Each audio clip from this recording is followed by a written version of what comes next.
Welcome back, ladies and gentlemen of YouTube land. Back here with the F100, and you may be wondering why it's all apart. I ask myself this same question. I just can't leave certain things alone. As you can see, pull the bed back off, hood's off. We got to do something. We got to do something about the finish on this old girl.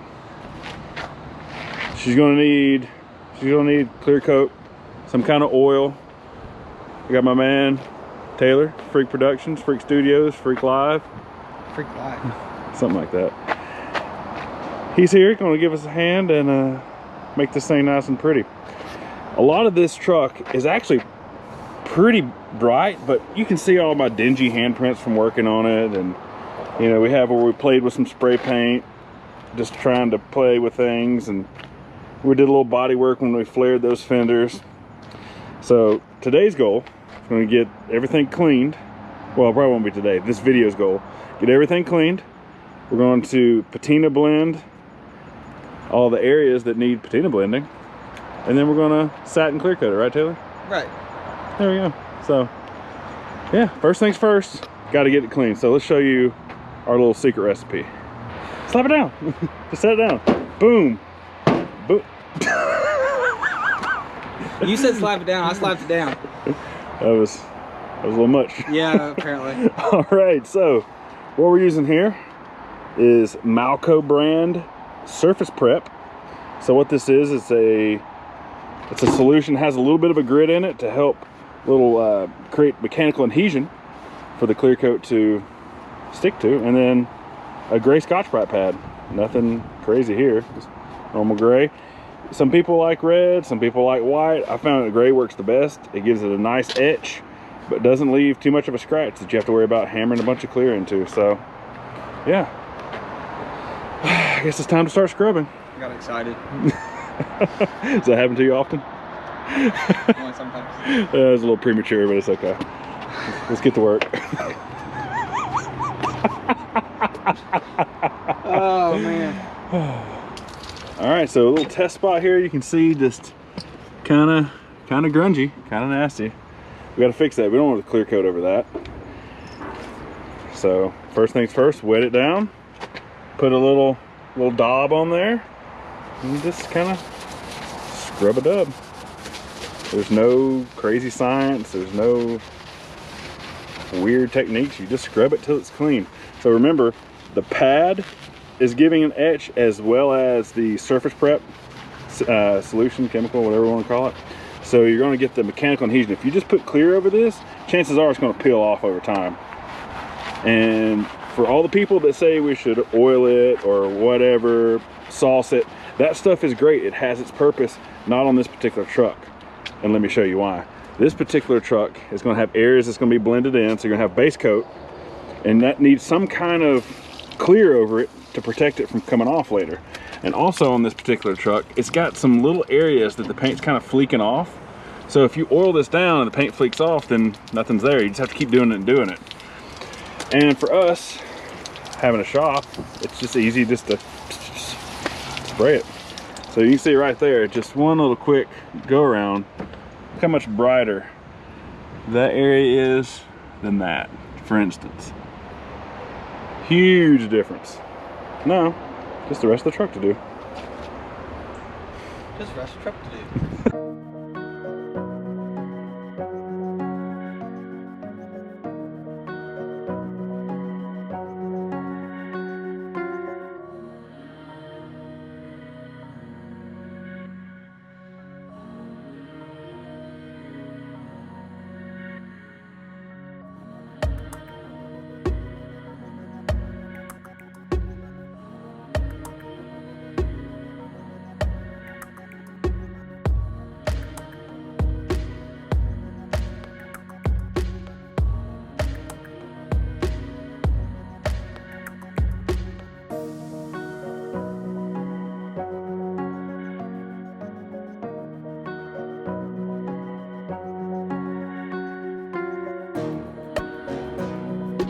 All right, back at it again. F100's in the shop, all masked up. All right, okay. Yeah. Now, we didn't nerd out too much on this and go crazy with the masking, except for Taylor forgot to take the tag off, but we just just taped off the wood, took off the emblems, taped up the front bumper and grille, and it's gonna be fine. We left the emblems on the doors because they're so crusty. I think a nice satin clear will make them look better. Yeah, so just taped it up. So now we go on to the process of trying to make this area look like this area, along with those areas, and these to look, I don't know, something like that, something like this. I don't know. What do you think, Taylor? What? What are we looking at? Like? Dang. Part of what we're working with today, Shopline brand, which is a sub brand of PPG.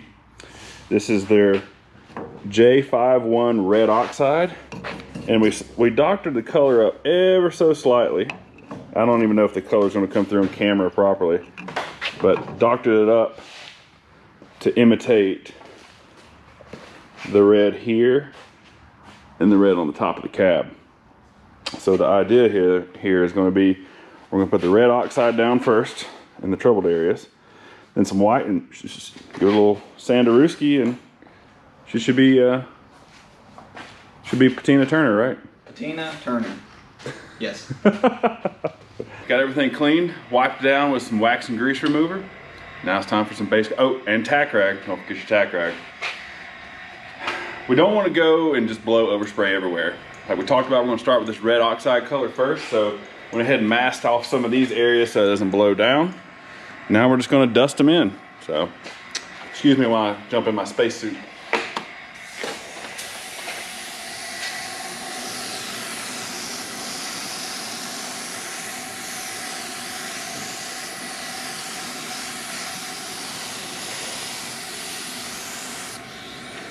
It's going to take a couple coats, but just sneak up on it, and on the last coat we're going to try to give it as much texture as possible to help the patina process on the white.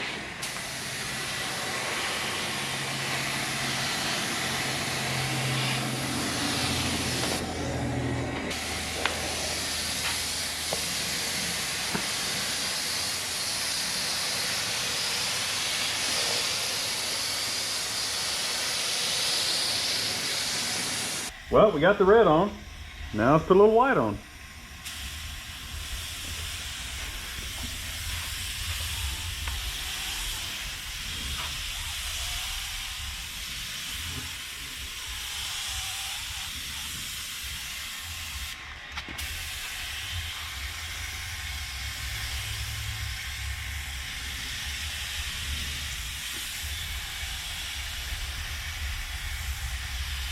Dang, that color's pretty good for something that's off the shelf. Yeah.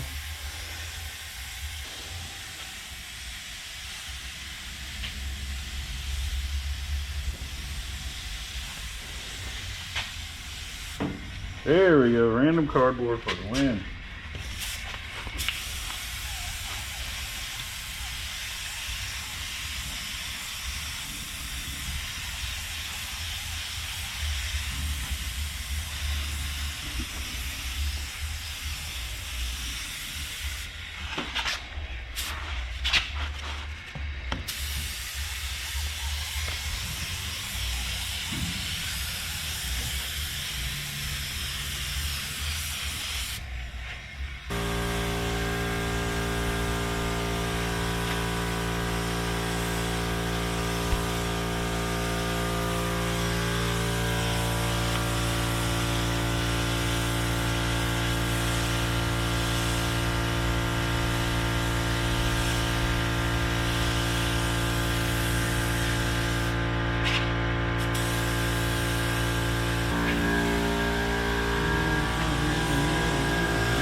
Hey, are you a fan of rusty old trucks? Are you a fan of reclaimed barnwood things? Well, if you are, like and subscribe. This is the channel for you. Got some pretty cool stuff coming up. We're digging some stuff out of some barns and sheds. We've got some neat projects. Almost finished up with this one, so stick around. You can see we got our white coat on. It's looking good. Not terribly thick because we don't want too much to have to sand through. Gatorade bottle, hole, you've seen it, 600 grit. It's gonna go real lightly. And what we're doing is just kind of weathering away the white paint to expose the red underneath. Sneak up on it, don't go crazy. See how it just starts to come through in some spots. You get a little more aggressive with your brown spots.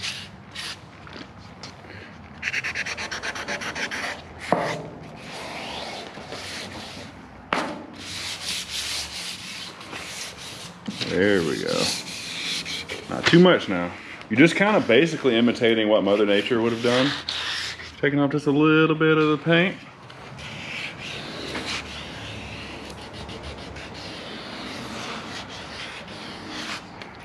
You see, we intentionally left some of the sand scratches, some of the little high and low spots. We left that just to give it that little extra character. So you just kind of slowly sneak up on it, and there is no really right or wrong answer or way to do it. Just how much you like.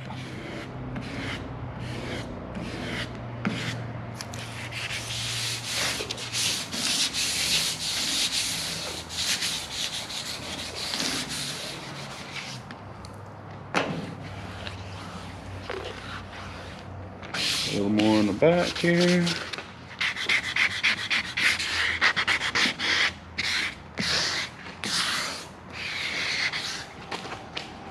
Oh, Taylor, what do you think? Does it look old to you? Yeah, looks old.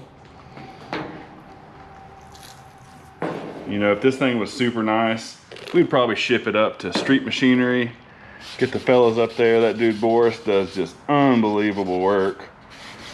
But yeah, this isn't that kind of truck, so we just kind of make it look better than it did. Because right here, it used to have a big rusty hole. Welded it up, body worked it, you know, now doesn't have a big rusty hole anymore. Ta-da! So yeah, let's go around there and then we'll show you the next little trick. Taylor's gonna bust out his airbrushing skills. Uh-oh. Oh yeah, really bring this to the next level. All right, you can see we got our scuff down, got a little character coming through. Now, Big T over here, oh yeah. He's putting the finishing touches on it. Just a little airbrush action to kind of blend it all together. And there really is no rhyme or reason behind this. It's just kind of whatever looks right.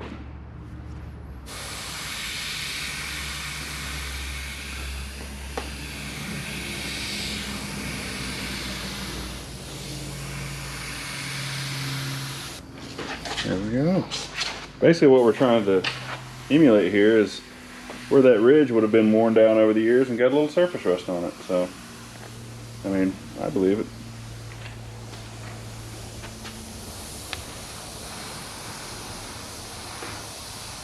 Might want to go back and just kind of maybe scuff it a little bit. Oh yeah, we'll scuff her up a bit. Touch her up, but it's a pretty good start. Can we do any up here along this edge? So naturally this thing would have got, you know, a little rusty down here in the drip rail. Even though it's not anymore. I want to make it look like that. There we go. Now she probably would have had a little rust down here back in the day. So let's kind of pretend like it does.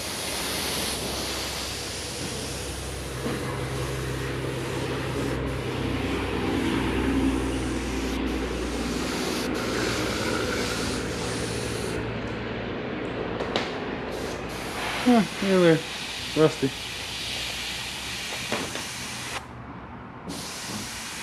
You want that edge or no? Sure.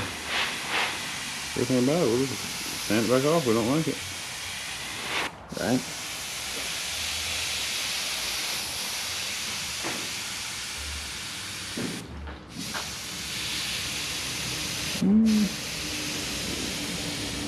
Come on now. Technical difficulties. Yep. Apparently spray paint doesn't like to be used through an airbrush. It's working, but not ideal.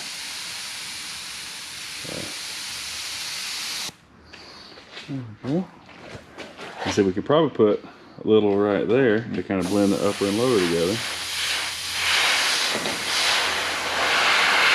Put some of the texture there. Dang, that is the color of rust. Wow.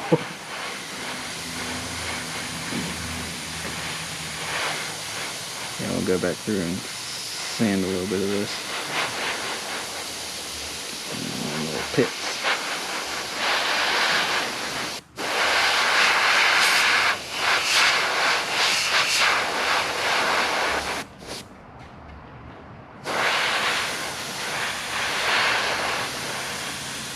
A little crazy there. You're crazy with me now. I'm a little crazy. Alright, so yeah. Just gonna go around, tinker on it a little more, and keep playing till we're happy.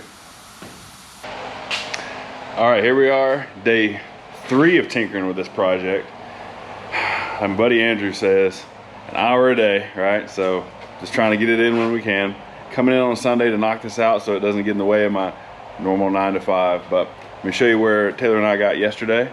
Kind of catch you up on some of the patina blending, airbrush stuff. So here's kind of an after picture. You know, it turned out pretty sweet. Just kind of went back over where, you know, where it would have rubbed through and gotten worn and airbrushed that. And, you know, we fixed all the rust in here, but we just airbrushed a little fake rust in there just to kind of make it look a little more believable. You know, we fixed the cab corners and rockers. All that's blended in. And if anyone's wondering why we did the little bit of a red, see, we didn't do any of this. And that's how that looked. And I thought it looked pretty sweet.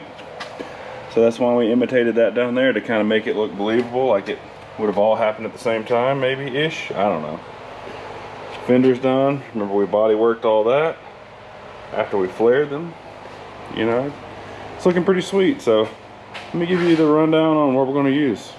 Like we talked about before, there's tons of options here. There's different oils, patina sauces, there's different wipe-on clear coats. This is just what I've used a dozen times and had great luck with it, so that's what we're going to use again. One of the vehicles I've got, my little love truck, you've seen that in one of the previous videos, I clear coated that one 12, 14 years ago, and she's still beautiful, so that's what we're going to use. This is the clear I use on most of everything anyway. Acme Finish One, part number FC720. It's a Sherwin-Williams product, works great. I use it with the, what is this guy? FH612, which is going to be their overall hardener. Depending on the temperature, kind of warm today, we're going to use 1380, just your standard urethane reducer. This is a 4-to-1 ratio, and I found with a 1/4 tip on my spray gun, about 15-20% of this guy is money. So what we're going to do is we're going to mix this up in 1 cup, just like it was normal clear coat. And all of your mixing cups, they all have ratios on them. So just find the 4-to-1 to 20% and just mix there. And then I already know that I like about 20% reducer, so that's what we're going to go with. Another thing to keep in mind is this flattening agent we're putting in here is going to accelerate the drying time anyway, so you want to use a slower reducer than you normally use. Right now it's about 72, 75 degrees in the shop, but we're using an 80 reducer because I know that that's going to speed up the process anyway. So just give this guy a good stir.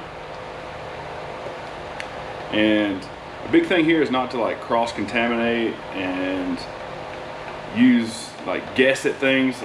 Use the extra 33-cent cup just to make sure we get our ratios right. So on these cups, as well as the ratios, they also have ounce and milliliter value scales. So I found that 20 to 30% of the flattening agent makes a really nice sheen. All right, so mixed in 1 cup, put it in our 2nd cup. Now, be mindful of your sticks. Once you put your stir stick in this, don't put it back in this one. Once it's in this one, don't put it back in this. Have dedicated sticks for each cup here.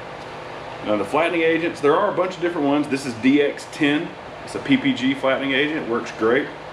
It's also really bad about settling, so take your time to stir it up really well.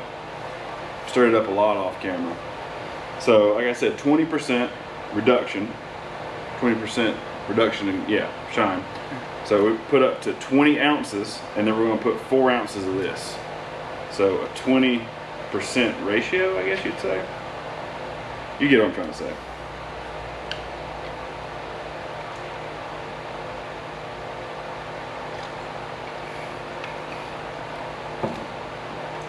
Just give that a good stir. You see it turns kind of a milky white. Don't mind that. It doesn't change the color of stuff. You're not going to have like a haze or anything. I put this over browns and blues and didn't change the color at all. So yeah, so just give that a good stir. Pour it in the gun. Let's get to spraying.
So the next project we're going to have is what do we put on here on the wood.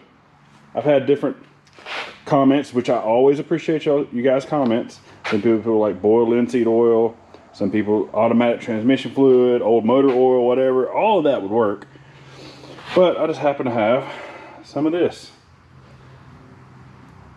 and an old spray bottle and a brush. This is what we're going to use, and actually I've tested on a section. And you can see, so this is before, and that's after. It just makes it look that much older and that much cooler. Highlights all the darks, brings out some of the lights, shows a lot of the really cool saw marks.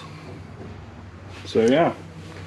And I tried brushing this stuff on, but it was taking forever. And with all this being rough cut, it's just soaking it up. So I found that an old squirt bottle, and yeah, that's gonna be the trick. So let's show you how this works. Oh yeah, just look at that grain popping.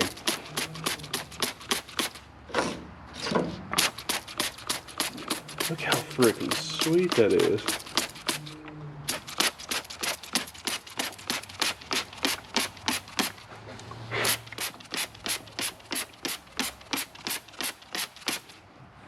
I mean, just look at the difference. Here, we'll just do this board. Look how it richens it up. So cool. And then if we have any light spots or high spots or whatever, take the brush and just kind of rub it in. But it's neat how, and this is all different kinds of woods. There's some oak, there's some hemlock, there's some pine, there's a whatever. And it just changes them all different colors. And there we go. Teak oiled reclaimed barnwood bed floor. Look how beautiful that is. Or, you know, like they say, beauty's in the eye of the beer holder, but I think it turned out really cool.